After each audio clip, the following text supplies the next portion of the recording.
Search करें अवामी news. मुल्क भर की ताज़ा तरीन खबरों से बाखबर रहने के लिए सब्सक्राइब करें हमारे चैनल को और बेल आइकन ज़रूर दबाएं।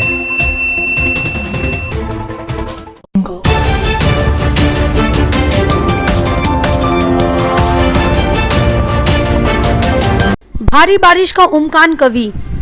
रियासत के मुख्तलिफ अजला में भारी बारिश का ऐलान।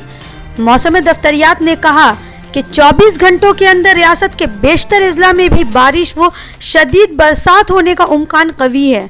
याद रहे कि मौसम दफ्तरियात ने पूजा के दौरान खासकर नबी को इसकी पेशगोई की थी कि पूरी रियासत में ज़बरदस्त घन गरज के साथ बारिश हो सकता है, मगर घनघोर बादल वो घन गरज तो अपना मिजाज दिखाता रहा और दुर्गा पूजा के शायकीन व मतवालों ने भी डट कर पूजा के बड़े बड़े पिंडाल में घूमने व तफरी करने का मिजाज वो तेवर बना ही डाला था।